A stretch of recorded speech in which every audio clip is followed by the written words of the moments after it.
আসসালামু আলাইকুম শিক্ষার্থী বন্ধুরা, কেমন আছো তোমরা সবাই? জুনিয়র বৃত্তি স্কলারশিপ প্রোগ্রামে তোমাদের সবাইকে স্বাগতম। অ্যান্ড আজকে আমাদের আলোচ্য টপিক হচ্ছে M2, যেখানে আমরা কভার করব তোমাদের অধ্যায় 2 মুনাফা। আজকের লেকচারে তোমাদের সাথে আমি আছি মাহাদি হাসান, বর্তমানে পড়াশোনা করছি বুয়েট সিভিল ডিপার্টমেন্টে।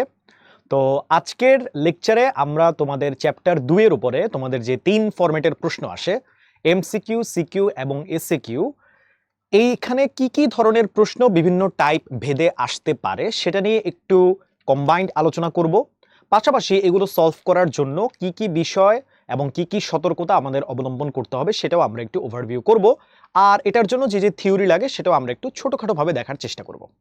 তাহলে চলো আমাদের ক্লাসটা শুরু করে দেওয়া যাক। ওকে, তাহলে আমাদের প্রথম টাইপ যেটা সেটা হচ্ছে লাভ ক্ষতি। তো লাভ ক্ষতির বেসিক আইডিয়া তো মোটামুটি আমরা সবাই জানি। দেখো, লাভ মানে হচ্ছে যখন আমার বিক্রয় মূল্য ক্রয় মূল্য অপেক্ষা বেশি হয় এটাকে বলে লাভ, আর যখন আমার বিক্রয় মূল্য ক্রয় মূল্য থেকে কম হয় সেটাকে আমরা বলি ক্ষতি। তো বেসিক্যালি লাভের বেলায় বিক্রয় মূল্য থেকে ক্রয় মূল্যকে বাদ দিতে হয়, ক্ষতির বেলায় ক্রয় মূল্য থেকে বিক্রয় মূল্যকে বাদ দিতে হয়। নিউমেরিক্যাল ভ্যালুর পাশাপাশি আমরা কিন্তু পার্সেন্টেজেও এই লাভ ক্ষতিটা হিসাব করতে পারি। শতকরা লাভের বেলায় যেটা করতে হয় সেটা হচ্ছে লাভকে ক্রয় মূল্য দ্বারা ডিভাইড করার পর সেটাকে 100 দিয়ে গুণ করতে হয়, আর লাভের সূত্রটা আমরা অলরেডি জেনে এসেছি। একইভাবে যখন আমরা শতকরা ক্ষতি বের করতে চাই তখন ক্ষতিকে ক্রয় মূল্য দিয়ে ডিভাইড করতে হয়। একটা জিনিস সেখানে খেয়াল করেছো কিনা, আমরা যখনই শতকরা ক্ষতি বা লাভ বের করছি সবসময় কিন্তু আমাদের ক্রয় মূল্যর রেসপেক্টে এই হিসাবটা করতে হচ্ছে। তো সবসময় কিন্তু ক্রয় মূল্যর হিসাবে আমাদের এই শতকরা লাভ আর ক্ষতি বের করতে হয়, এটা সবসময় মাথায় রাখবা। সবসময় আমাদের হরে এখানে ক্রয় মূল্য আসবে। আচ্ছা, তো এটা হচ্ছে এখানকার থিওরি। আমরা এখন আমাদের ম্যাথে চলে যাই। দেখো, এই ম্যাথে বলা হচ্ছে যে একটা পণ্য 5% ক্ষতিতে 2375 টাকায় বিক্রয় করা হয়েছে, তাহলে তার ক্রয় মূল্য কত ছিল? দেখো, ঐকিক নিয়ম কিন্তু আমরা সবাই এই চ্যাপ্টারে ব্যবহার করেছি। সেই ঐকিক নিয়মকে ব্যবহার করে আমরা বলতে পারি, যদি আমাদের ক্রয় মূল্য হয় 100 টাকা, তাহলে 5% ক্ষতি যদি আমরা স্বীকার করি তাহলে আমাদের বিক্রয় মূল্য হবে 95 টাকা, তাই না? এই বেসিক অ্যাজাম্পশনটা তো আমরা জানি। তো এখন 95 টাকা বিক্রয় মূল্যের জন্য আমাদের ক্রয় মূল্য হচ্ছে 100 টাকা। 1 টাকার জন্য সেটা হবে 100 ডিভাইডেড বাই 95। তার মানে 2375 টাকার জন্য সেটা হবে 100 ইন্টু 2375 ডিভাইডেড বাই 95। দেখা যাক কত হয়। 375 2500 টাকা।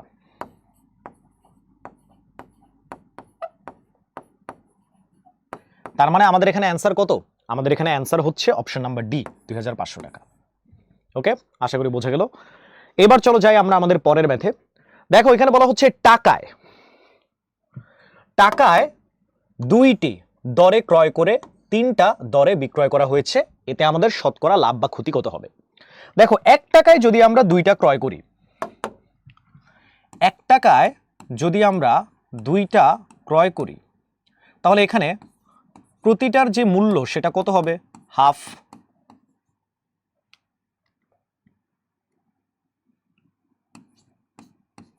আবার যদি আমরা 1 টাকায় 3টা ক্রয় করি তাহলে প্রতিটার মূল্য কত হবে?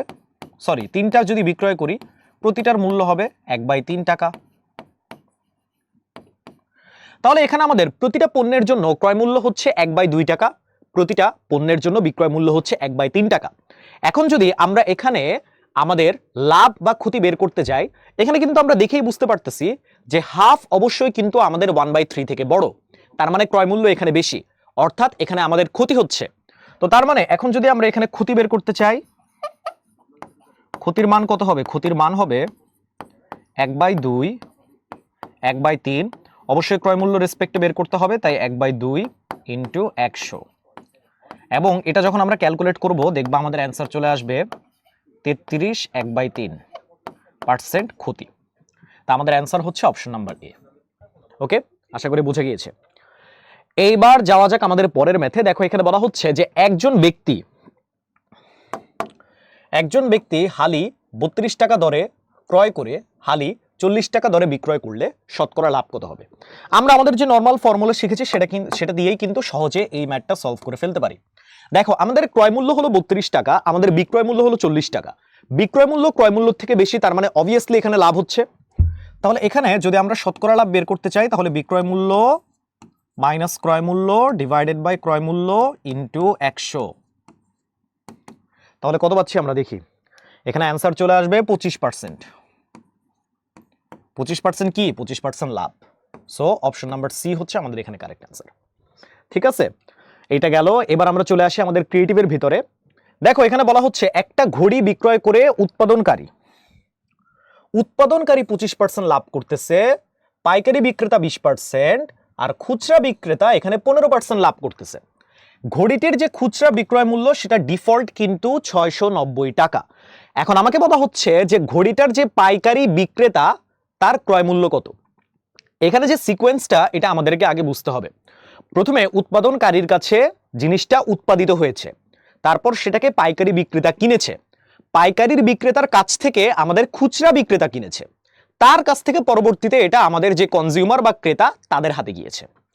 তো এই 3 স্টেপের ভিতরে দেখো বলা হচ্ছে যে খুচরা বিক্রেতা কিন্তু এখানে 15% লাভ করছে। তাহলে এখানে প্রথমে আমরা যখন বি নাম্বারকে সলভ করতে আসবো, আমরা প্রথমে খুচরা বিক্রেতার ব্যাপারটা একটু দেখি। 15% লাভ,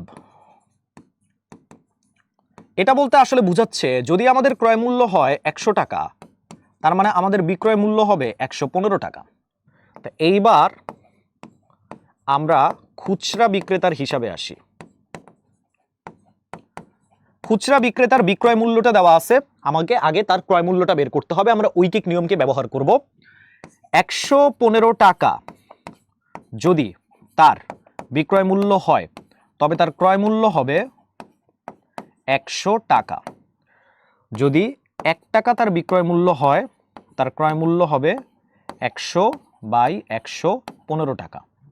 তাহলে যদি 690 তার বিক্রয় মূল্য হয়, তাহলে ক্রয় মূল্য হবে 100, 690, 115 টাকা। অর্থাৎ কত হয় দেখি, এটা হচ্ছে 600 টাকা।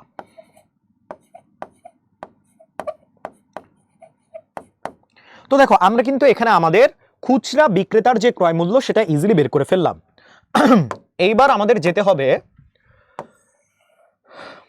খুচরা বিক্রেতার যে ক্রয় মূল্য সেটা কি আমাদের পাইকারি বিক্রেতার বিক্রয় মূল্য না?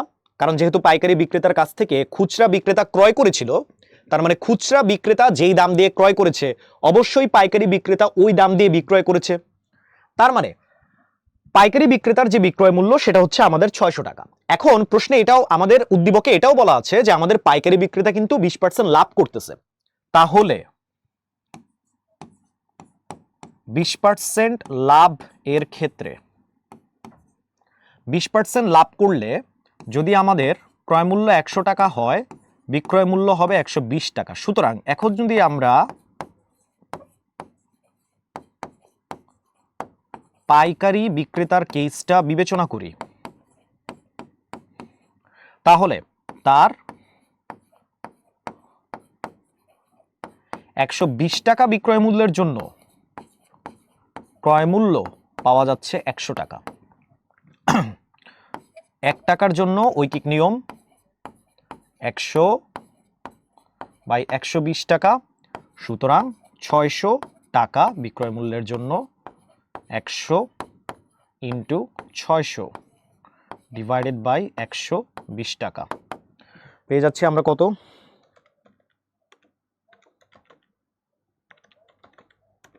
500 টাকা। তো 500 টাকা হচ্ছে আমাদের খুচরা বিক্রেতার এখানে ক্রয় মূল্য, এবং এটাই হচ্ছে আমাদের বি নম্বরের উত্তর। ঠিক আছে, আশা করি বোঝা গেল। এখন আমরা চলে যাই আমাদের সি নম্বরের উত্তরে। সি নম্বরে দেখো বলা হচ্ছে যে ঘড়িটির সাধারণ লোকজনের জন্য মূল্য শতকরা কত বৃদ্ধি পেয়েছে। অলরেডি সাধারণ লোকজনের কাছে যাওয়ার সময় আমাদের বিক্রয় মূল্য কত ছিল? 690 টাকা। আমাদের এখন এখানে যেটা বের করতে হবে সেটা হচ্ছে একদম শুরুতে যখন আমাদের উৎপাদনকারী উৎপাদন করেছিল তখন তার উৎপাদন করতে কতটুকু খরচ হয়েছে। তো এই ভ্যালুটা যদি আমরা পেয়ে যাই তখন কিন্তু আমরা ওই উৎপাদন খরচের সাথে এই বিক্রয় মূল্যটা কম্পেয়ার করে সিদ্ধান্ত নিতে পারবো যে আমাদের ন্যাচারাল কনজিউমারদের জন্য এখানে আমাদের টাকাটা কতটুকু বাড়লো। আচ্ছা, তো প্রথমে আমাদের কি বের করতে হবে, আমাদের উৎপাদনকারীর যে উৎপাদন কস্ট ওইটা আগে বের করা লাগবে। তো আমরা অলরেডি বি নাম্বার থেকে পেয়ে গেছি যে আমাদের যেই পাইকারি বিক্রেতার ক্রয় মূল্য সেটা হচ্ছে 500 টাকা। এই পাইকারি বিক্রেতার ক্রয় মূল্য কিন্তু আবার উৎপাদনকারীর বিক্রয় মূল্যের সমান। সো উৎপাদনকারী যেহেতু 25% লাভ করেছে, 25% লাভে যদি আমার 100 টাকা ক্রয় মূল্য হয়, বিক্রয় মূল্য 125 টাকা হবে। তাইলে 125 টাকা বিক্রয় মূল্যের জন্য ক্রয় মূল্য 100 টাকা, 1 টাকা বিক্রয় মূল্যের জন্য ক্রয় মূল্য এত টাকা। তাহলে টোটাল 500 টাকা বিক্রয় মূল্যের জন্য তার উৎপাদন খরচটা ছিল 500 টাকা। ঠিক আছে না? হ্যাঁ, তাহলে এইবার দেখি কি হয়।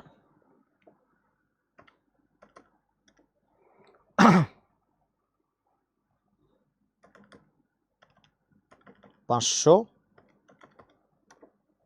400 টাকা, তাহলে এখানে আসবে 400 টাকা। তার মানে 400 টাকা হচ্ছে আমাদের একদম প্রথমে এই ঘড়িটার উৎপাদন খরচ। চলো এইবার তাহলে আমরা দেখি যে আমাদের ক্রেতা পর্যন্ত আসতে আসতে আসলে শতকরা কত এই মূল্যটা বৃদ্ধি পেল। শতকরা বৃদ্ধি, দেখো ক্রেতা পর্যন্ত যাওয়া, ক্রেতার কাছে যখন গেছে তখন বিক্রয় মূল্যটা ছিল আসলে 690 আমাদের উদ্দীপক থেকে, আর আমাদের ইনিশিয়াল উৎপাদন খরচ ছিল 400। যেহেতু ক্রয় মূল্যের রেসপেক্টে সবকিছু হিসাব করতে হয় তাই নিচে আমাদের 400ই লিখতে হবে। যেহেতু আমরা এইখানে শতকরা হিসাব করছি তাই এখানে 100 দিয়ে পার্সেন্টেজ আনতে হবে। তাহলে এখন দেখি কত আসে। এটা আসে হচ্ছে 72.5। সো 72.5% মূল্য এখানে আমার বৃদ্ধি পেয়েছে। সো এই হচ্ছে আমাদের এখানে অ্যান্সার। ঠিক আছে, আশা করি বুঝে গিয়েছো ব্যাপারটা। এখন চলো যাওয়া যাক আমাদের পরের ম্যাথে। পরের ম্যাথে কিছু সংক্ষিপ্ত প্রশ্ন রয়েছে। দেখো সংক্ষিপ্ত প্রশ্নের বেলায় আমরা সবসময় চেষ্টা করব যত কম্প্যাক্ট ওয়েতে, কম জায়গার ভিতরে যত কম লিখে এখানে অ্যান্সার করা যায় ততই বেটার। এখন কম লেখা বলতে আবার তোমরা শুধু সূত্রটা লিখে মান বসাই দিলেই কিন্তু হবে না, এখানে কিন্তু দু একটা লাইন লিখতে হবে, একটু এক্সপ্লেইনও করতে হবে। বাট এটা ক্রিয়েটিভ প্রশ্নের মতো এত বড় না করাটাই বেটার, যেহেতু মার্ক মাত্র আমাদের 2। যত কম লাইনে 2-3 লাইনের ভিতরে এখানে আমাদের ম্যাথ সলভ করার চেষ্টা করতে হবে। আচ্ছা দেখো এখানে প্রথম যে প্রশ্নটা এখানে দেওয়া আছে সেটা হচ্ছে আমাদের পণ্যদ্রব্য বিক্রয় করে পাইকারি বিক্রেতার 10%, খুচরা বিক্রেতার 10% লাভ হয়েছে। দুইজনেরই কিন্তু 10% করে লাভ হচ্ছে। এখন দ্রব্যটির খুচরা যে বিক্রয় মূল্য সেটা 440। তো তাহলে পাইকারি বিক্রেতার ক্রয় মূল্য কত? একটু আগে কিন্তু আমরা আমাদের ক্রিয়েটিভ কোশ্চেনের ভিতরে এই ধরনের একটা প্রবলেম সলভ করে এসেছি। তাহলে এটা এখন আমাদের জন্য করা কোনো ব্যাপার না। দেখো এই জায়গায় যখন আমরা খুচরা বিক্রেতার কাছে যাব, 10% লাভ, তার মানে হচ্ছে যদি আমার ক্রয় মূল্য 100 হয়, বিক্রয় মূল্য হতে হবে 110। সো এখন খুচরা বিক্রেতার কাছে আগে আসি।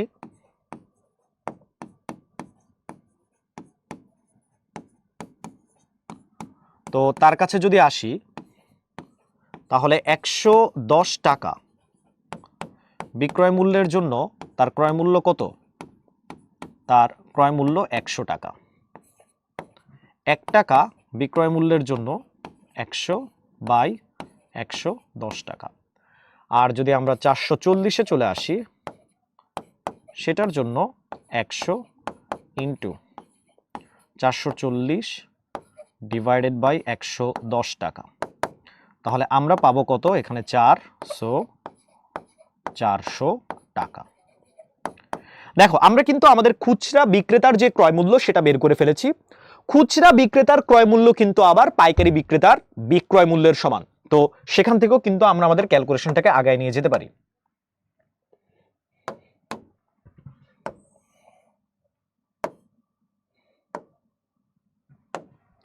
আচ্ছা, তাইলে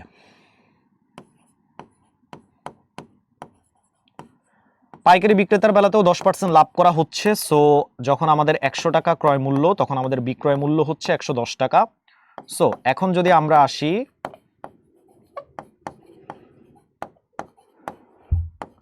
পাইকারি বিক্রেতার বেলায়, তখন আমরা দেখব যে 110 টাকা বিক্রয় মূল্যর জন্য ক্রয় মূল্য হচ্ছে আমাদের 100 টাকা।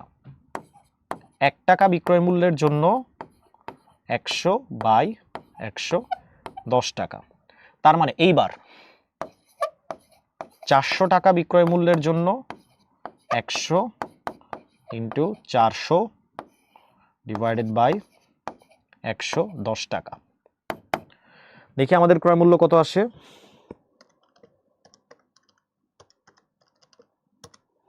এটা আসে হচ্ছে 363.64 363.64 টাকা। প্রায় এই তো শেষ। এই দিয়ে আমাদের এই ম্যাথ কমপ্লিট। এখন যাওয়া যাক আমাদের পরের ম্যাথে। দেখো পরের ম্যাথে বলা হচ্ছে যে আমাদের এইখানে একজন কমলা বিক্রেতা প্রতি শত কমলা 1000 টাকায় কিনে সে আবার 1200 টাকায় কিনা বিক্রি করে দিয়েছে। তো তার এখানে কত লাভ হচ্ছে? এখানে কিন্তু শুধুমাত্র সূত্রকে ব্যবহার করেই আমরা ইজিলি ম্যাথটাকে সলভ করে ফেলতে পারি। তো তাইলে এখানে আমরা বলতে পারি যে আমাদের শতকরা যে লাভ সেটা কত? বিক্রয় মূল্য 1200 মাইনাস ক্রয় মূল্য 1000 ডিভাইডেড বাই ক্রয় মূল্য 1000 ইন্টু 100। তাইলে এটা কত হবে? এটা হবে 220%। তার মানে শতকরা লাভ হয়েছে 20%। শেষ। এইটা দিয়ে আমাদের অ্যান্সার এখানে শেষ। সো সহজেই কিন্তু এই ম্যাথটা এখানে সলভ করা যায়। ওকে, তাহলে এটা দিয়ে আমাদের টাইপ 1 শেষ। এখন আমরা চলে আসি টাইপ 2 এর ভিতরে, সরল মুনাফা। সরল মুনাফার ভিতরে কি কি সূত্র আছে মোটামুটি আমরা সবাই জানি। প্রথমত সরল মুনাফা হচ্ছে এখানে আমাদের মুনাফার যে হার সেটা সবসময় সেম থাকবে এবং প্রতি বছর বছর আমাদের মূলধনের সাথে যে মুনাফাটা আসে সেটাও কিন্তু প্রতি বছর সেমই থাকবে, এইভাবে আর কি বাড়বে। তো এইখানে মুনাফা বের করার যে সূত্র সেটা খুবই কমন একটা সূত্র।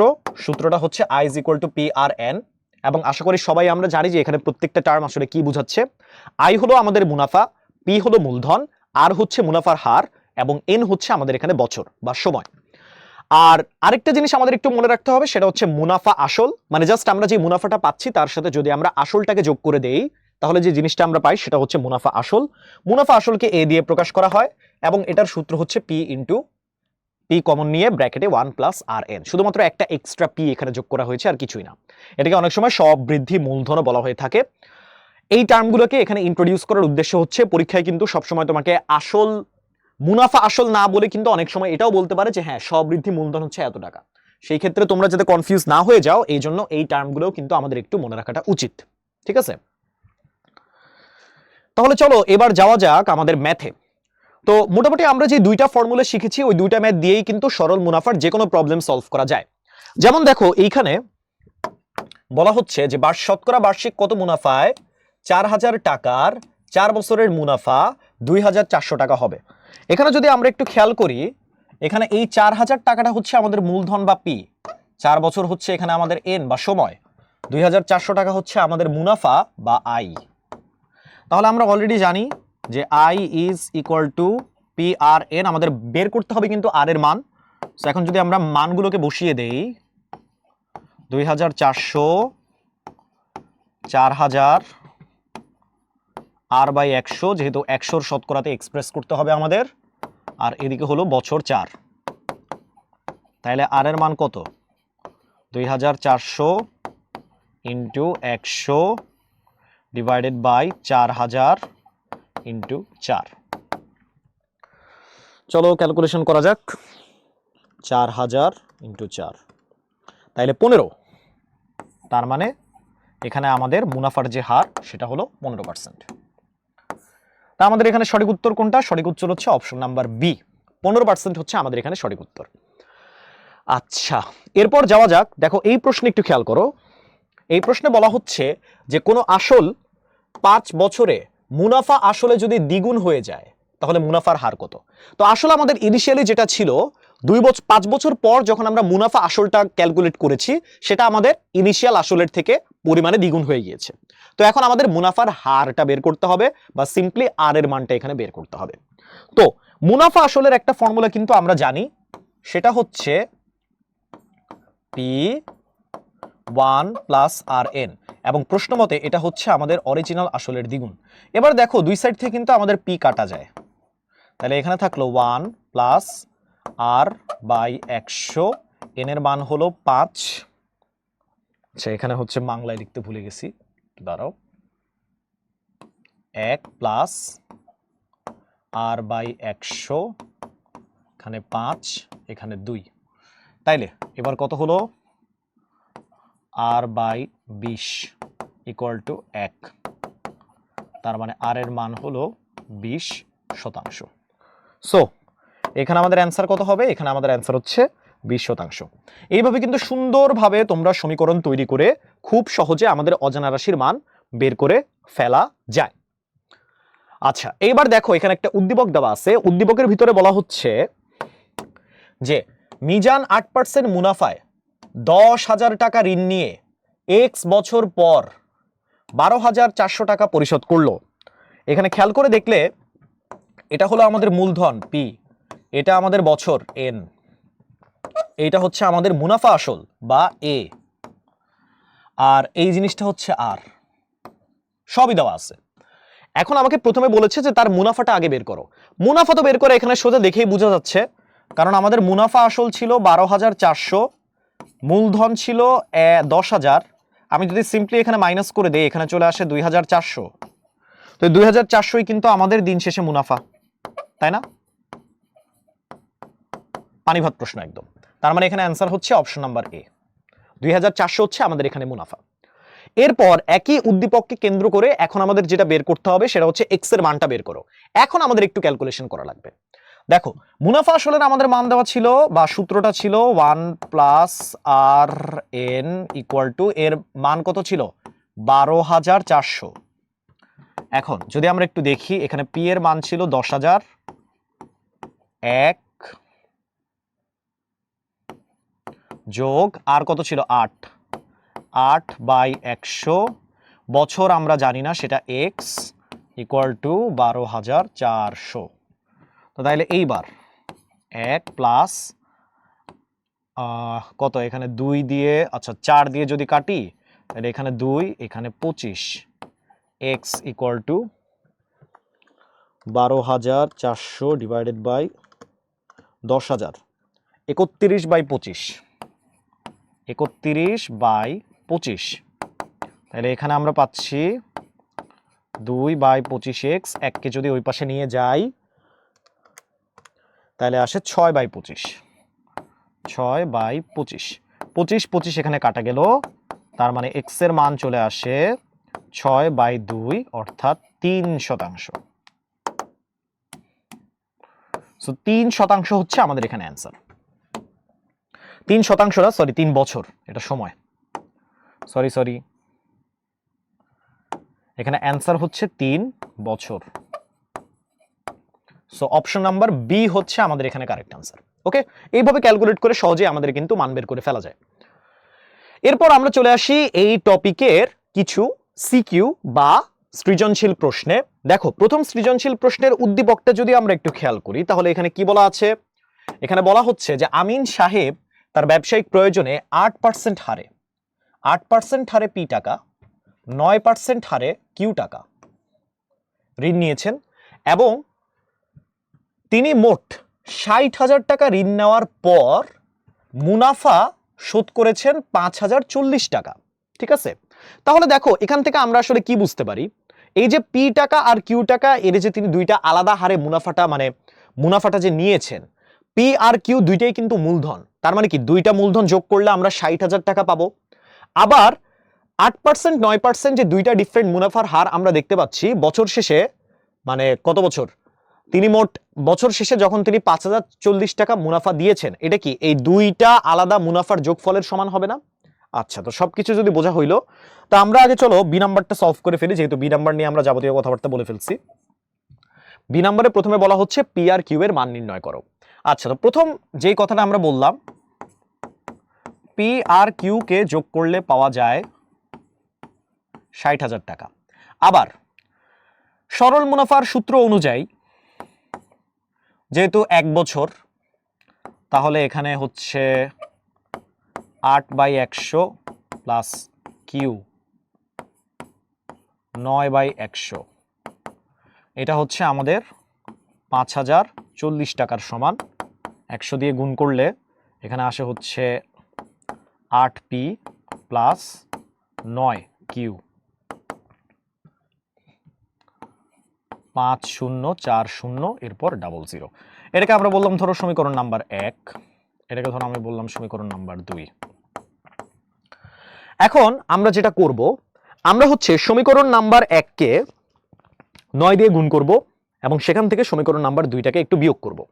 তাহলে সমীকরণ নাম্বার ১কে ৯ দিয়ে গুণ করে সেখান থেকে সমীকরণ নাম্বার ২কে আমরা সরাসরি বিয়োগ করে দিব। তাহলে কি পাওয়া যাচ্ছে, ৯p 9q ৫৪, ১ ২ ৩ ৪, এরপর ৮p 9q কত, ৫ ০ ৪ ১ ২ ৩।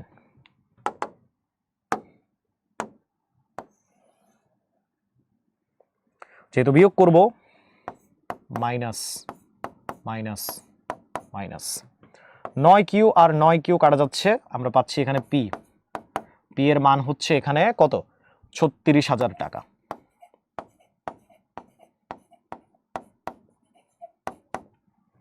তো পি এর মান আমরা পেয়ে গেলাম। এখন আমাদের লাগবে হচ্ছে কিউ এর মান।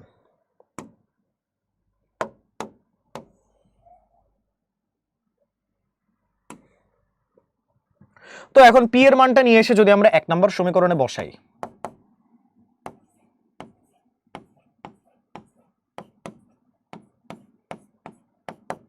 তাহলে কত হয়, ৩৬,০০০ প্লাস কিউ ৬০,০০০। কিউ এর মান তাহলে কত, ৬০,০০০ থেকে ৩৬,০০০ মাইনাস করলে ২৪,০০০।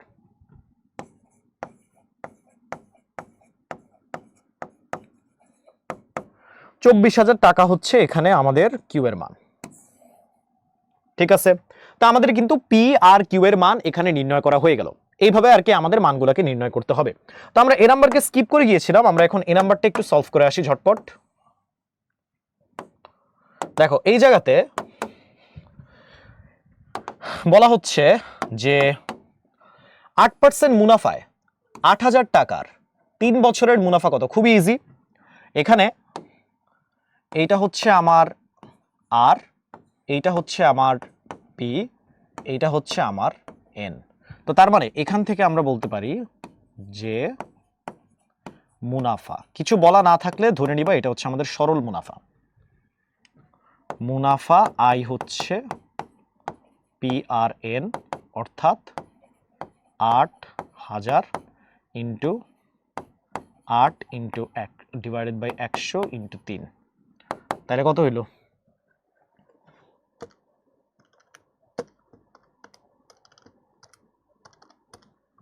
১৯২০ টাকা। আমাদের মুনাফা বের করা কিন্তু শেষ। এই হচ্ছে আমাদের অ্যান্সার। ওকে, আশা করি ক্লিয়ার ব্যাপারটা। এখন চলো আমরা যাই আমাদের পরের কোশ্চেনে। দেখো এখানে বলা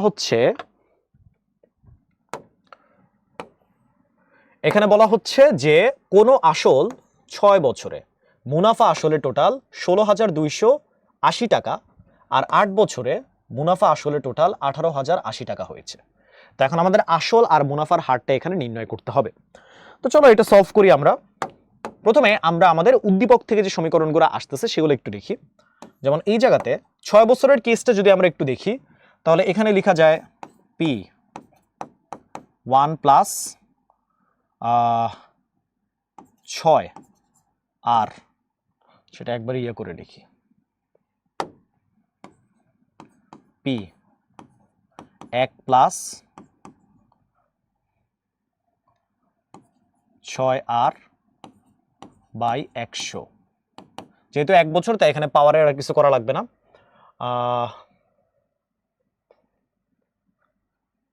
ও হ্যাঁ, 1 প্লাস 6R বাই 100, তাহলে এটা হয় 16,280। 1 নম্বর সমীকরণ। এবার আমরা চলে আসি আমাদের আরেকটা সমীকরণে 8 বছরের হিসাবে P1 plus 8R by 100 equal two 18,080। এটা আমাদের 2 নাম্বার সমীকরণ। তো তাইলে এখন যদি আমরা এইবার 2 নম্বর সমীকরণ থেকে সোজা 1 নম্বর সমীকরণকে বিয়োগ করি, তাহলে কি পাবো? তাহলে আমরা পাবো এখানে 2R বাই 100 ইন্টু P। এটা আমরা পাবো কত? এটা আমরা পাবো হচ্ছে লিটারেলি 16,280, 1800 টাকা। তাহলে এইবার দেখো PR বাই 100 কত পাচ্ছি আমরা? 900 টাকা। এখন এই যে 3 নম্বর সমীকরণটা আমরা বের করলাম, 3 নম্বর সমীকরণকে কিন্তু আমরা এখন চাইলেই এইখানে 1 নম্বরে ব্যবহার করতে পারি। কারণ দেখো 1 নম্বর সমীকরণটাকে যদি আমরা একটু ব্রেকডাউন করে লিখি, তাহলে জিনিসটা একটু দেখতে এরকম দাঁড়ায়, P যোগ 6 PR বাই 100 ইকুয়াল টু 16,280। ঠিক আছে, তো এখন PR বাই 100 ভ্যালু তো আমরা জানি, তার মানে এটা হচ্ছে P প্লাস 6 ইন্টু 900, 16,280। একবারই তাহলে বের করি P এর মান কত আসে আমাদের?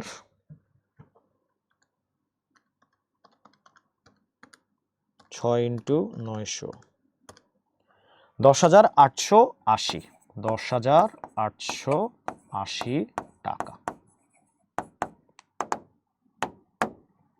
এই তো মূলধন বের করা হয়ে গেল বা আসল বের করা হয়ে গেল। এখন আমাদের একটু মুনাফার হারটা বের করতে হবে, চলো সেটাও বের করে ফেলি আমরা।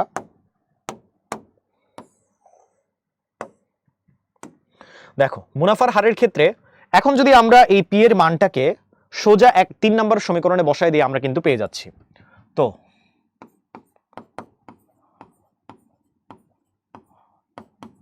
এটাকে যদি আমরা এখন 3 নম্বর সমীকরণে বসাই, তাহলে কি পাবো? তাহলে আমরা পাবো 10,880 to R by 100 equal to 900। তার মানে R এর মান কত? 900 ইন্টু 100 ডিভাইডেড বাই 10,880। তাহলে কত হইল?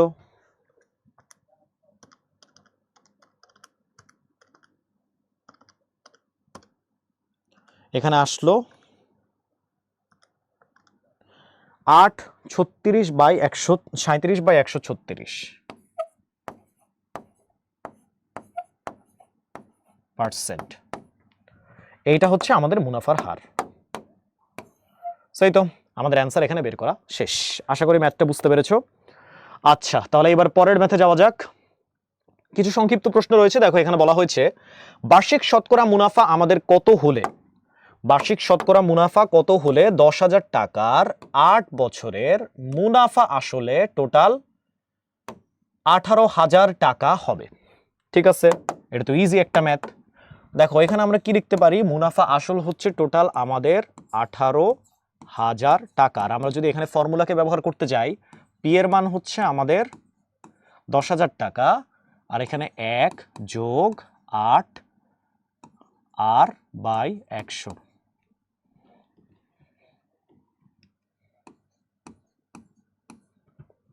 তাহলে এইবার আমরা লিখতে পারি 1 প্লাস 8 আর বাই 100 এর মান কত?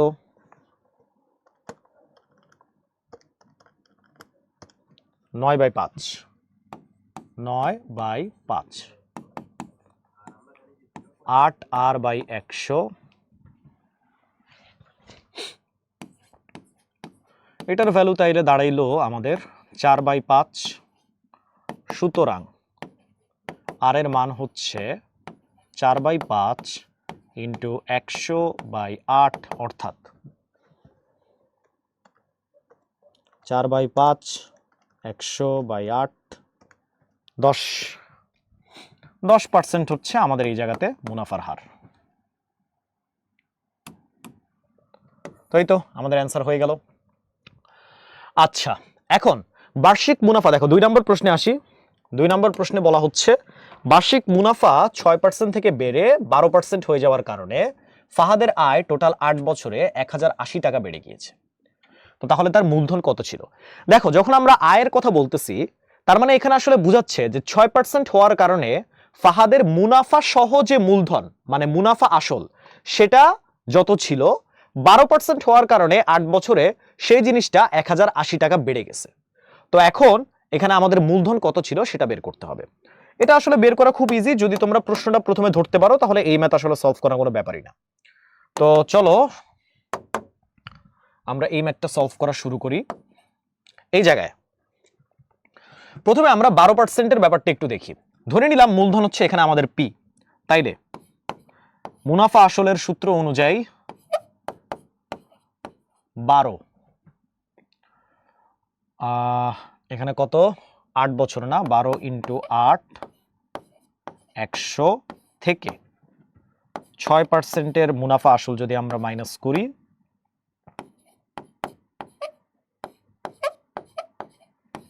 তাহলে প্রশ্ন অনুসারে সেই ডিফারেন্সটা ছিল আমাদের 1080-র সমান। এখানে আমাদের মান কত আসতেছে? 1 প্লাস 49/25 মাইনাস এখানে কত আসতেছে? আচ্ছা এখানে প্লাস হবে যদিও, 48 100 37/25 একবারে কমন দিলাম আর কি। তাইলে এখানে চলে আসলো পি ইন্টু 12 25 1080। তার মানে পি এর মান কত হইল?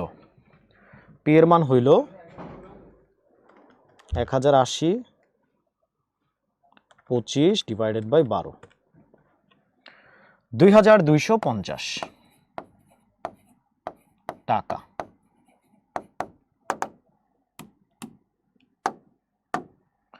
এইটা হচ্ছে আমাদের ফাহাদের যে মূলধন সেটার পরিমাণ। ঠিক আছে, সো এখানে প্রশ্নটা পড়ে কিন্তু কি বলতে চাচ্ছে এটা বোঝাটা খুবই জরুরি।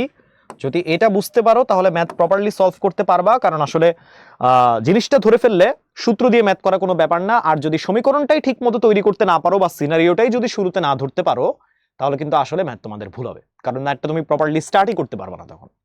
আচ্ছা, তাহলে এরপর একই হার মুনাফায় 3 নম্বর প্রশ্ন পড়তেছি। একই হার মুনাফায় আমাদের আসল 6 বছরে মুনাফা আসলে দ্বিগুণ হয়ে গেছে, তাইলে কত বছরে সেটা 3 গুণ হবে? ঠিক আছে, ভালো কথা। তো এখন প্রশ্ন থেকে আমরা কিছু জিনিস একটু ডিরাইভ করব। দেখো আমাদের যে আসল ছিল 6 বছর পরে মুনাফা আসল মিলায়ে সেটা আসলের দ্বিগুণ হয়ে গেছে। তার মানে আমাদের যে মুনাফা আসল পি 1 যোগ 6 বছরে না, আর এর মান আমরা ঠিক জানি না, সো আর রেখে দিলাম তার মতো, সেটা আমাদের আসলের দ্বিগুণ। তো দেখো এখানে পি আর পি কাটা যায়, তাইলে এখানে 1 যোগ 6 R by 100 equal to 2, 6 R by 100 equal to 1 আর ইকুয়াল টু পি আর পি কাটা গেল, এখানে আসলো 1, তাহলে এখানে মান আসলো কত? আচ্ছা, আর এর মান চলে আসলো, ও এখানে ভুলে বাংলা লিখে ফেলছি না, এখানে 100 হবে। তাইলে এখানে আর এর মান হচ্ছে 100/6। কাটাকাটি করলাম না, কাটাকাটি পরেও করা যাবে, আর এটা এত জরুরিও না। আমরা হচ্ছে আগাই। আর এর একটা টেন্টেটিভ মান কিন্তু আমি এখানে আমাদের সিনারিও থেকে বের করে নিয়েছি। এখন আমাদের যে জিনিসটা চাচ্ছে সেটা এখন বের করতে হবে, যে কত বছর আসলে 3 গুণ হবে। তাহলে এবার আমাদের পরের কন্ডিশন অনুযায়ী পি 1 যোগ 1 যোগ এখানে হচ্ছে কত বছর, বছরটাকে ধরলাম আমি এন আর এখানে 100 করলে এটা আমাদের 3p হয়ে গেল। তাহলে পি আর পি এই জায়গাতে কাটা, তাহলে এখানে আমরা কি পাচ্ছি, এখানে দেখো 1 যোগ 6, আচ্ছা 6 না, এন রেখে আর এর যে মানটা এখানে একটু বসাই, 100/6 ইন্টু 1/100 ইকুয়াল টু 3। ভালো কথা, দেখো এখানে 100 কিন্তু কাটা যায়, তাহলে এটা কত হইল, এটা আসলে হইল n/6 ইকুয়াল টু 2। তাহলে n এর মান কি পাইলাম, n এর মান আমরা পাইলাম 12 বছর। আমরা বুঝতে পারলাম যে আসলে 12 বছর পর আমাদের যে মুনাফা আসল সেটা অরিজিনাল যে আসল তার থেকে 3 গুণ হয়ে যাবে। ওকে, আশা করি বোঝা গেল ব্যাপারটা। এই আমাদের 3 নম্বর ম্যাথের সমাধান। ঠিক আছে, চলো এবার যাওয়া যাক আমাদের লাস্ট টাইপ, যেটা হলো চক্রবৃদ্ধি মুনাফা। চক্রবৃদ্ধি মুনাফার ফিলসফি হচ্ছে এটা কিন্তু আমাদের সরল মুনাফার মতো প্রতি বছর একই হারে থাকে না। সরল মুনাফার ক্ষেত্রে আমাদের প্রতি বছরান্তর আমাদের যেই মুনাফার রেটটা বা মুনাফার হারটা সেটা কিন্তু সেম ছিল, মুনাফা যেটা আমরা প্রতি বছর পেতাম এটাও কিন্তু সেম ছিল। বাট চক্রবৃদ্ধির বেলায় কিন্তু এটা আমাদের একটু চক্রক্রমিক হারে বা এক্সপোনেনশিয়াল হারে বাড়তে থাকবে। ঠিক আছে, এই জন্য এর ফর্মুলাগুলোও কিন্তু ডিফারেন্ট।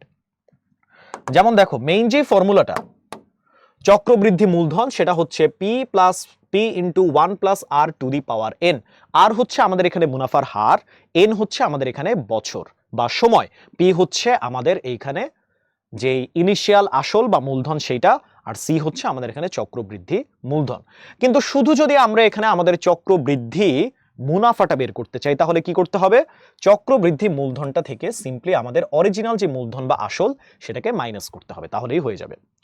আচ্ছা, এবং এই সূত্রগুলো কিন্তু আমাদের জনসংখ্যা রিলেটেড যে ম্যাথগুলা সেটার ক্ষেত্রেও প্রযোজ্য। সো তোমাদের কিন্তু এই চ্যাপ্টারের ভিতরে জনসংখ্যার ম্যাথও কিন্তু পড়বে। জনসংখ্যা রিলেটেড যদি কোনো সৃজনশীল তোমরা ফেস করো তাহলে বুঝবা যে এখানকার প্রবলেমগুলো সলভ করতে আমাদের চক্রবৃদ্ধি মুনাফার যে সূত্রসমূহ সেগুলো ব্যবহার করতে হবে। তাহলে এইটাই আমাদের দুইটা সূত্র ছিল এবং এই দুইটা সূত্র দিয়েই কিন্তু সব ধরনের প্রবলেম এই টাইপের ভিতরে সলভ করা যায়। আচ্ছা, তাহলে আমরা আমাদের ম্যাথে ডিরেক্টলি চলে যাই। দেখো আমাদের ম্যাথে এখানে বলা হচ্ছে প্রথম ম্যাথে 5% বার্ষিক মুনাফায় 500 টাকার বার্ষিক মানে 1 বছর সরল মুনাফা 225 টাকা। এখন এটা ঠিক আছে কিনা চলো একটু দেখা যাক। 500 টাকা হলো পি,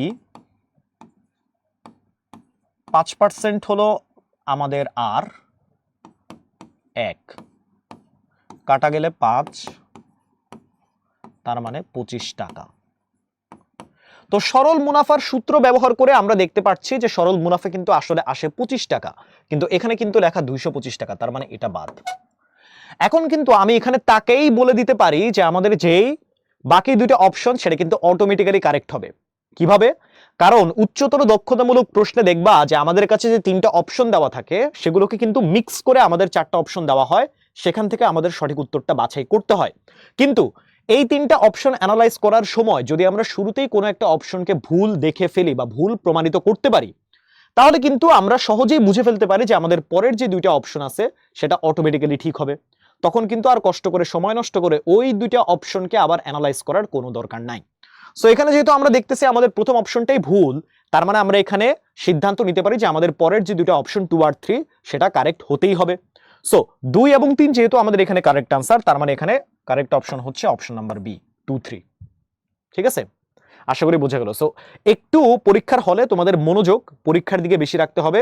বেশি বেশি ম্যাথ প্র্যাকটিস যখন তোমরা করবা তখন কিন্তু এই জিনিসটা আইডেন্টিফাই করা বা এই ধরনের ট্রিকগুলো আইডেন্টিফাই করাটা সোজা। ঠিক আছে, আচ্ছা তাহলে এরপর আমরা আমাদের পরবর্তী এমসিকিউতে আসি। দেখো এই যে জনসংখ্যা রিলেটেডের কথা বলতেছিলাম, জনসংখ্যার ম্যাথ কিন্তু চলে আসছে। এখানে বলা হচ্ছে একটা শহরের বর্তমান জনসংখ্যা 10 লক্ষ, ইংলিশে যেটাকে আমরা বলি 1 মিলিয়ন, আর জনসংখ্যার বৃদ্ধির হার প্রতি হাজারে 30 জন। তো এখানে দেখো আমাদের আর এর মান কিন্তু 100-তে হয়, এখানে প্রতি হাজারে যে রেটটা সেটা দেওয়া আছে, তার মানে এখানে কিন্তু আমাকে ট্রান্সফরমেশন করে 100-তে যে হারটা সেটা আগে বের করে নিয়ে আসতে হবে। প্রথমে বলা হচ্ছে এক বছরে ওই শহরের জনসংখ্যা ঠিক কত বৃদ্ধি পাবে। প্রথমে আমরা আর এর মানটা একটু ঠিক করে নেই। এখানে বলা হচ্ছে প্রতি 1000 জনে 30 জন বৃদ্ধি পায়, একজনে বৃদ্ধি পায় ঐকিক নিয়ম আর কি 1000, 100 জনের বেলায় সে নাম্বারটা হবে 30 × 100 ডিভাইডেড বাই 1000, তার মানে কত?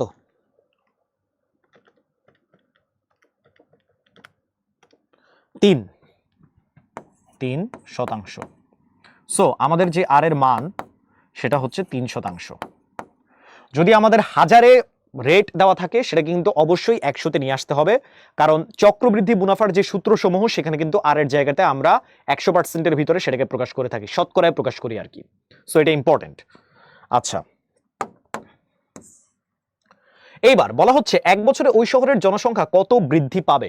আমার কিন্তু আসলে বৃদ্ধি কত পাবে এটা বের করতে হবে, জনসংখ্যা কত হবে এটা কিন্তু আসলে বের করতে হবে না। সো আমাকে মাইনাস বের করতে হবে। চক্রবৃদ্ধি মুনাফার ভাষায় এখানে কিন্তু বেসিক্যালি আমাকে চক্রবৃদ্ধি মুনাফাটা বের করতে হবে, মূলধন না। সো সূত্র ব্যবহার করে আমরা এখানে বলতে পারি যে এখানে সূত্রটা হবে 1 + r⁻n - p। সো এখন আমরা মানগুলো বসাই। 10 লক্ষ একক, দশক, শতক, সহস্র, অযুত, লক্ষ, নিযুত, তারপর 1 যোগ কত বের করছিলাম আমরা 3% না 100, এক বছর যেহেতু এটা লেখার দরকার নাই, মাইনাস একক, দশক, শতক, সহস্র, অযুত, লক্ষ, নিযুত। দেখি কত আসে আমাদের এখানে অ্যান্সার। 1 2 3 কয়টা শূন্য? 6টা। 1 2 3 4 5 6 30,000।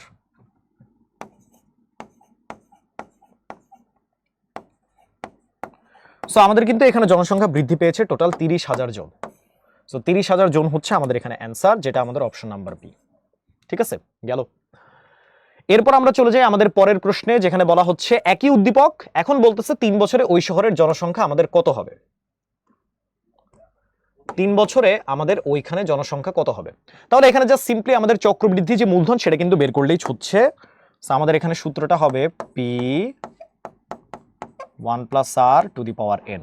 এখন p কত ছিল? একক, দশক, শতক, সহস্র, অযুত, লক্ষ, নিযুত। এখানে 1 আমরা আগের প্রশ্নে বের করেছিলাম, 3/100 হবে এখানে, আর পাওয়ারে চলে আসবে আমাদের 3, কারণ 3 বছর চেয়েছে। এবার দেখি আমাদের কত আসে অ্যান্সার। 1092727 1092727 যোগ, এইটা হচ্ছে আমাদের অ্যান্সার। তাহলে আমাদের এখানে সঠিক অ্যান্সার কত? আমাদের এখানে সঠিক অ্যান্সার হচ্ছে 1092727 জন।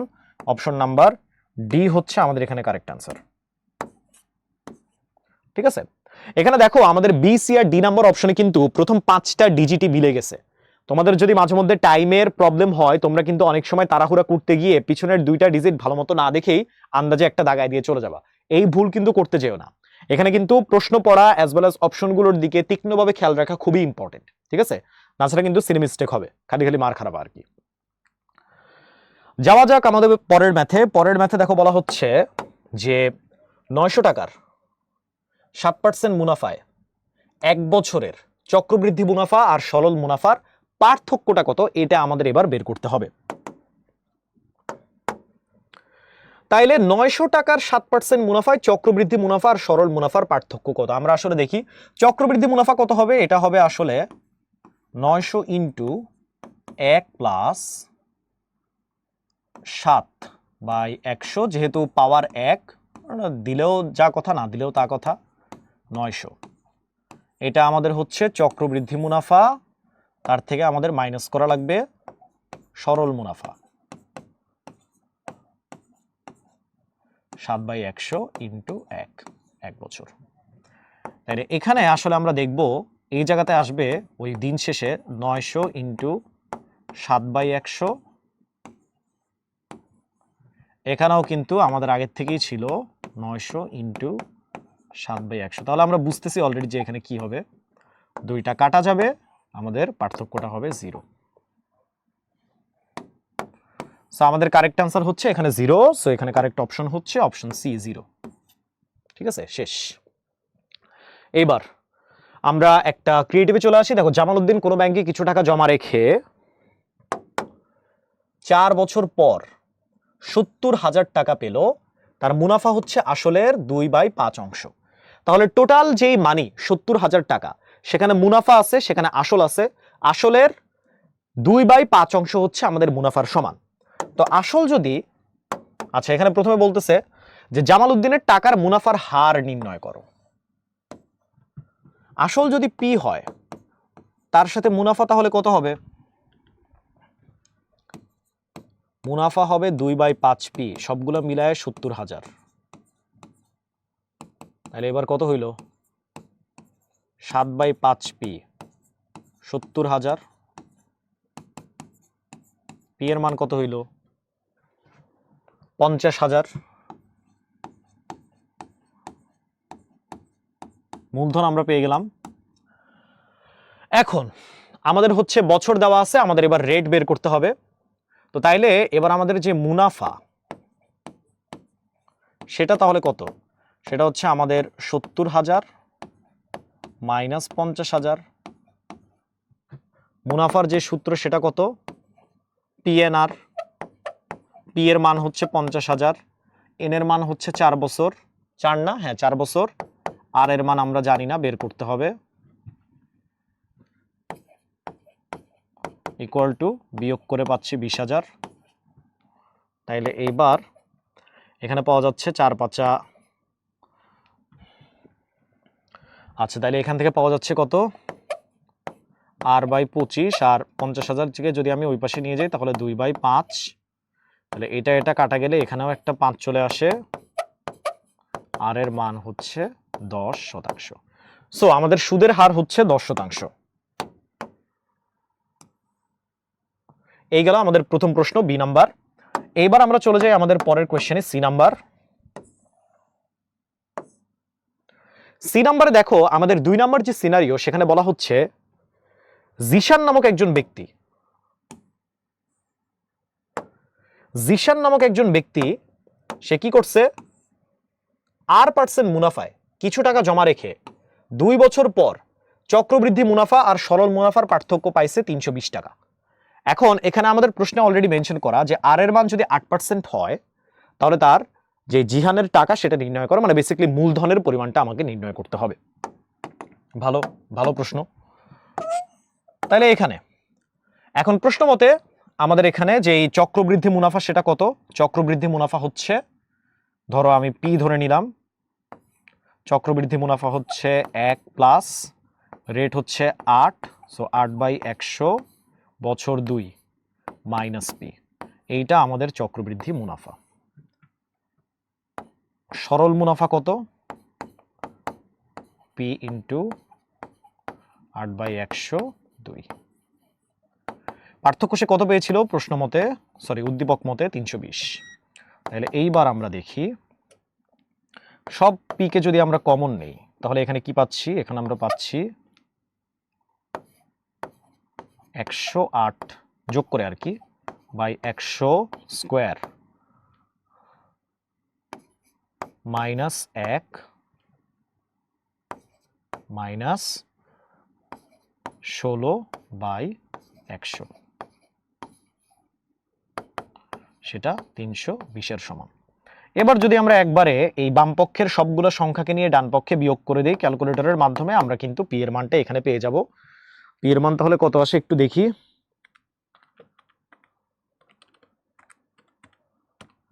তারপর হচ্ছে -1 মাইনাস 16 বাই 100, এই তাইলে 320, 50,000।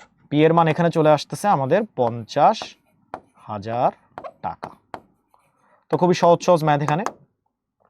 মনে তো যেটা বললাম এখানে গুরুত্বপূর্ণ যে বিষয়টা সেটা হচ্ছে প্রশ্নটা পড়ে প্রশ্নতে আসলে কি জানতে চাচ্ছে বা কি বলতে চাচ্ছে এটা প্রথমে ভালোভাবে আগে অনুধাবন করতে হবে, তারপর ম্যাথ করাটা তোমাদের জন্য ইজিয়ার। এখানে ম্যাথের ভিতরে খুব একটা জটিলতা এই চ্যাপ্টারের ভিতরে ইউজুয়ালি পাওয়া যায় না। আচ্ছা, তাহলে এটা শেষ হয়ে গেল। এখন আমরা আসি আমাদের পরের ম্যাথে। দেখো এখানে বলা হচ্ছে যে এক ব্যক্তি 10,000 টাকা নির্দিষ্ট হার সরল মুনাফায় ব্যাংকে জমা রাখলেন। 5 বছর পর তিনি মুনাফা আসলে টোটাল 13,750 টাকা পেলেন। তো ব্যাংকে জমা রাখলে 10% মুনাফায় 3 বছরের সরল মুনাফা আর চক্রবৃদ্ধি মুনাফার পার্থক্য নির্ণয় করো। উদ্দীপকের যে মুনাফা আসল সেটাকে এখন ডিরেক্টলি ব্যবহার করতে হবে, তার মানে আগের ডাটাগুলো আমাদের আর লাগতেছে না, আমাদের শুধুই 13,750কে দিয়ে কাজ করতে হবে। তো এটা কিন্তু আসলে আমাদের আগের ম্যাথের মতোই। এখানে আমরা ডিরেক্টলি যেটা বলতে পারি সেটা হচ্ছে আমাদের চক্রবৃদ্ধি মুনাফাটা কত, সব কিছু দেওয়া আছে। আমাদের চক্রবৃদ্ধি মুনাফা হচ্ছে 13,750 ইন্টু 1 প্লাস 10% যেহেতু 10 by 100 to the power 3 minus 1, sorry minus 13,750। এটা আমাদের চক্রবৃদ্ধি মুনাফা। এরপর আমরা আসি আমাদের সরল মুনাফায়। সরল মুনাফা হচ্ছে আমাদের 13,750 ইন্টু 10 বাই 100 ইন্টু 3। এবার এটা আমাদের বের করতে হবে। দেখো এখানে কিন্তু আগে থেকেই 13,750কে আগেই কমন নেওয়া যায়। কমন দিলে এখানে যেটা হয় সেটা হচ্ছে এখানে 110 বাই 100 টু দি পাওয়ার 3 পাওয়া যায়, মাইনাস 1 পাওয়া যায়, মাইনাস 30 বাই 100। তাহলে এবার জাস্ট ক্যালকুলেটরে দেখো মান কত আসে।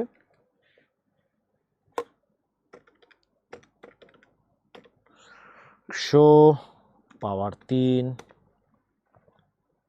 মাইনাস 1 মাইনাস 30 বাই 100 ইন্টু 13,750, সেটা হচ্ছে 426.45 টাকা। এটা আসে আমাদের পার্থক্য।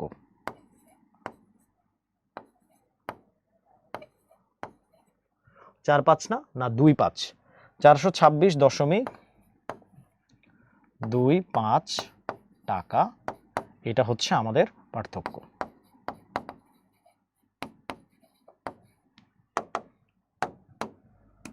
শেষ। আচ্ছা, তাহলে এই ম্যাথটা হয়ে গেল। এইবার আমরা যাই আমাদের পরের ম্যাথে। দেখো এখানে বলা হচ্ছে একটা শহর জনসংখ্যা হচ্ছে 40 লাখ, এখানে জনসংখ্যা বৃদ্ধির হার প্রতি হাজারে 20 জন। এখান থেকে আমরা আগে আর এর ভ্যালুটা একটু ঠিকঠাক করে নিই, শতকরাতে যেহেতু এক্সপ্রেস করতে হয়। প্রতি 1000 জনে যদি আমাদের 20 জন বাড়ে, তার মানে একজনের বেলায় বাড়বে 20 বাই 1000, অর্থাৎ 100 জনের বেলায় আমাদের বাড়বে 20 ইন্টু 100 ডিভাইডেড বাই 1000। রেটটা আসলে দাঁড়াবে 2%। তার মানে আর এর যে মান সেটা হলো আমাদের 2%। তো ঠিক আছে, আর এর মানটা আমরা মোটামুটি ঠিকঠাক করে ফেললাম। তাহলে আমাদের প্রথম যে ম্যাথটা সেটা হচ্ছে জনসংখ্যা বৃদ্ধির হার নির্ণয় করো। আমরা কিন্তু এটা বের করে ফেলছি, আর এর মান হচ্ছে 2%। যদি আমি এটা ঠিক মতো দেখি নাই যে আমাদের প্রথমে জনসংখ্যা বৃদ্ধির হারটাই নির্ণয় করতে বলতেছে, আমরা কিন্তু অলরেডি বের করে ফেললাম। ভালো কথা। তাই এবার আমরা চলে আসি আমাদের 2 নম্বর ম্যাথে। 2 নম্বর ম্যাথে বলা হচ্ছে 2 বছর পর ওই শহরের জনসংখ্যা কত হবে। খুবই ইজি, যেহেতু আমাদের এখন সব ঠিকঠাক। এটা বের করার সূত্র হচ্ছে পি 1+r⁴ চক্রবৃদ্ধি মুনাফার সূত্র। পি এর মান হচ্ছে 40 লক্ষ, একক, দশক, শতক, সহস্র, অযুত, লক্ষ, নিযুত। এগুলো শূন্য না গুনলে আবার ভুল হয়ে যায় কেমনে কেমনে। 1+3/100 কত কত বছর? 2 বছর। হ্যাঁ 2। তাহলে কতজন হয়?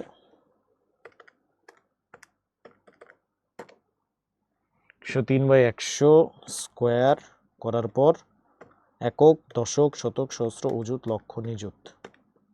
4 2 4 3 600। 4 2 4 3 600 জন। এই হলো আমাদের অ্যান্সার। আচ্ছা, এবার আমরা আসি আমাদের পরের ম্যাথে, লাস্ট ম্যাথ এই ক্রিয়েটিভের। যদি জনসংখ্যা বৃদ্ধির হার সমান হয় তাহলে কোন শহরের বর্তমান জনসংখ্যা যদি আগের থেকেই 50,000 হয় তাহলে 3 বছর পর তাদের জনসংখ্যা কত হবে? এটাও ইজি ম্যাথ, জাস্ট হচ্ছে ডিজিটগুলো একটু পরিবর্তন করে দিছে। এখানেও আমরা একই ফর্মুলা ব্যবহার করব, পি 1+r⁴n। এখানে অবশ্য পি এর মানটা আসবে 50,000, 1 প্লাস 3/100, আর এর মানে কোনো পরিবর্তন নাই, 3 বছর পর, তাই পাওয়ার 3। কত আসে দেখি? 50,000 3 বছর পর। হ্যাঁ, 3/100 কিউব করলে আসে এত, আর তারপর 5 4 6 3 6, 5 4 6 3 6 দশমিক কত আসে? 3.5।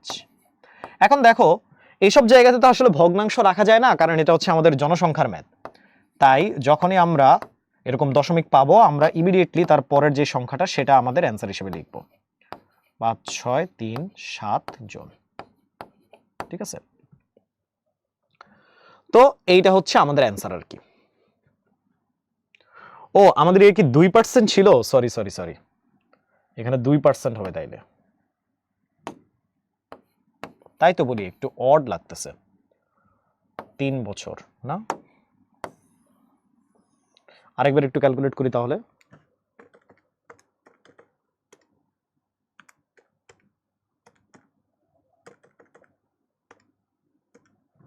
পাঁচ 3 0 6 0, 3 0 6 0.4, ওই তো তারপরেরটা লেখা লাগবে আর কি, 5 3 0 6 1 জন।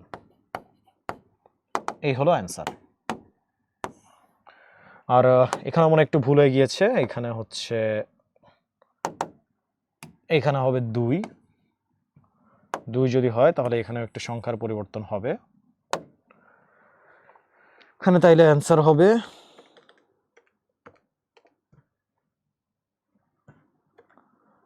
একক, দশক, শতক, সহস্র, অযুত, লক্ষ, নিযুত। 4 1 6 1 6 0 0, 4 1 6 1 6 0 0 জন। ওকে, এইবার হচ্ছে আমাদের ঠিক আছে। এই হচ্ছে আমাদের 3টা ম্যাথের অ্যান্সার। খুবই সহজ সহজ ম্যাথ, জাস্ট হচ্ছে চক্রবৃদ্ধি মূলধনের সূত্র ব্যবহার করলেই কিন্তু সলভগুলা ইজিলি হয়ে যায়। আচ্ছা, এইবার আমাদের কিছু সংক্ষিপ্ত প্রশ্নের উত্তর আছে। দেখো, 1 বছর পর চক্রবৃদ্ধি মূলধন সরল মুনাফার কত গুণ? তাহলে এখানে দেখো, চক্রবৃদ্ধি মূলধন সে সরল মুনাফার কত গুণ? চক্রবৃদ্ধি মূলধন কি ছিল? পি 1+r⁴n, আর এখানে ছিল পি আর এন। ঠিক আছে, এই জায়গার ভিতরে যদি বলে যে সরল মুনাফার সে কত গুণ, তাহলে একমাত্র যে জিনিসটা কাটা যায় সেটা হচ্ছে এইটা। তারপর আবার দেখো, এখানে যেহেতু বলছে 1 বছর, তার মানে এখানে জাস্ট 1+r থাকবে, আর এই জায়গাতে থাকবে শুধু r, কারণ n এর মান হচ্ছে 1। তাহলে এটা কত হইল? এটা হচ্ছে 1 + 1/r। সো আমাদের সরল মুনাফা আসলে চক্রবৃদ্ধি মুনাফার 1/1 প্লাস 1/r গুণের সমান হবে। ওকে, গেল। এইবার পরের ম্যাথ।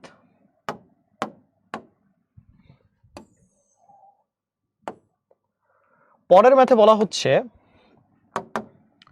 বার্ষিক শতকরা 12 টাকা মুনাফায় 4000 টাকার এক বছরের মুনাফা আর চক্রবৃদ্ধি মুনাফার পার্থক্য কত হবে? ঠিক আছে, দেখি আমরা এটা পার্থক্যটা আমরা ডিরেক্টলি বের করব।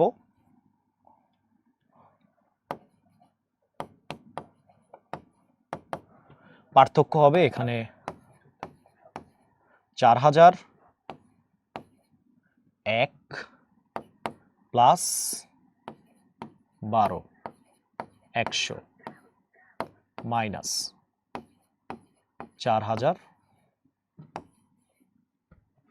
এরপর 4000 ইন্টু 12/100 ইন্টু 1। তাহলে এখন যদি ক্যালকুলেট করি তাহলে দেখবা এখানে ডিরেক্টলি এই 4000 আর 4000 কিন্তু কাটা যায়, সো বাকি থাকে এখানে 4000 12/100, ওই পাশেও যেটা ছিল আগে ওইটাই থাকবে।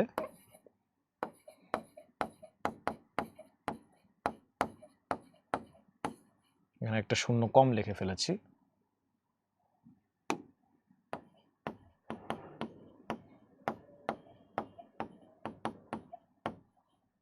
ওকে, তাহলে দেখো এটা কিন্তু পরস্পর কাটা যায়, সো আলটিমেটলি আমাদের অ্যান্সার হচ্ছে 0। সো এটাও শেষ। Easy math. এবার আমাদের লাস্ট ম্যাথে আসি, 3 নাম্বার যেটা। 3 নম্বরে বলা হচ্ছে কোন শহরের বর্তমান জনসংখ্যা হচ্ছে আমাদের 64 লক্ষ। তো জনসংখ্যা বৃদ্ধির হার হচ্ছে প্রতি হাজারে 25 জন। তো এরপর 2 বছর পর আমাদের ওই শহরের জনসংখ্যা আসলে কত হবে? এটাও খুবই ইজি ম্যাথ। এখানে প্রথমে আমাদের রেটটাকে আগে ঠিক করে নিতে হবে। দেখো আমরা কিন্তু সবসময় শতকরাতে আর এর মানটা নেই, এখানে যেহেতু হাজারে বলা আছে এটাকে আগে শতকরায় নিয়ে আসতে হবে। তা আমার যদি 1000 জনের ভিতরে 25 জন বাড়ে, দ্যাট মিনস ঐকিক নিয়ম অনুসারে এখানে একজন নিলে 25 ডিভাইডেড বাই 1000। আর সিমিলারলি আমি যদি এবার 100তে নিয়ে যাই তাহলে এটা হবে 25 ইন্টু 100 ডিভাইডেড বাই 1000, আর তোমরা এখানে পাবা 2.5। সো আমরা এখানে যে রেটটা, সেই রেটটা পাবো হচ্ছে 2.5%।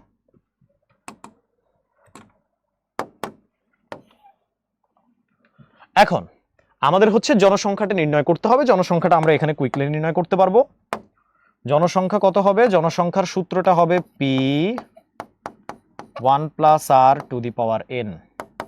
তো P এর মান হচ্ছে 64 লক্ষ। 64 একক দশক শতক সহস্র অযুত লক্ষ নিযুত ইন্টু 1 প্লাস আর এর মান কত ছিল? 2.5 ডিভাইডেড বাই 100, বছর কত? 2, তাই পাওয়ার 2। তাহলে এখানে অ্যান্সার কত হবে?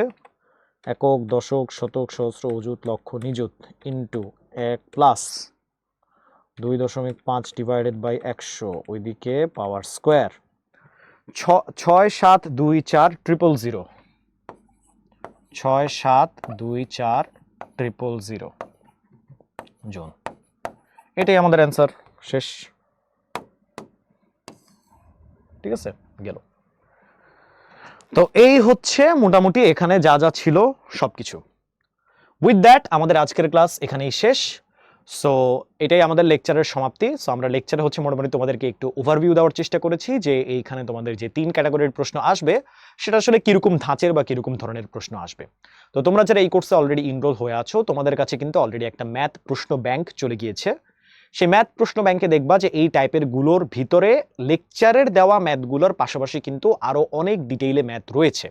তো ওই ম্যাথগুলো তোমরা একটু প্র্যাকটিস করবা, বাসায় হাতে কলমে লিখে চর্চা করবা, তাহলে আমরা বিশ্বাস করি যে তোমাদের আসন্ন যে বার্ষিক পরীক্ষা এবং পরবর্তী জুনিয়র বৃত্তি পরীক্ষাতেও তোমরা সফলকাম হতে পারবা। তো সেই শুভকামনায় তোমাদের সাথে আরেকটা লেকচারে পরবর্তীতে দেখা হচ্ছে। ততদিন পর্যন্ত তোমরা ভালো থাকো, সুস্থ থাকো। আল্লাহ হাফেজ, আসসালামু আলাইকুম।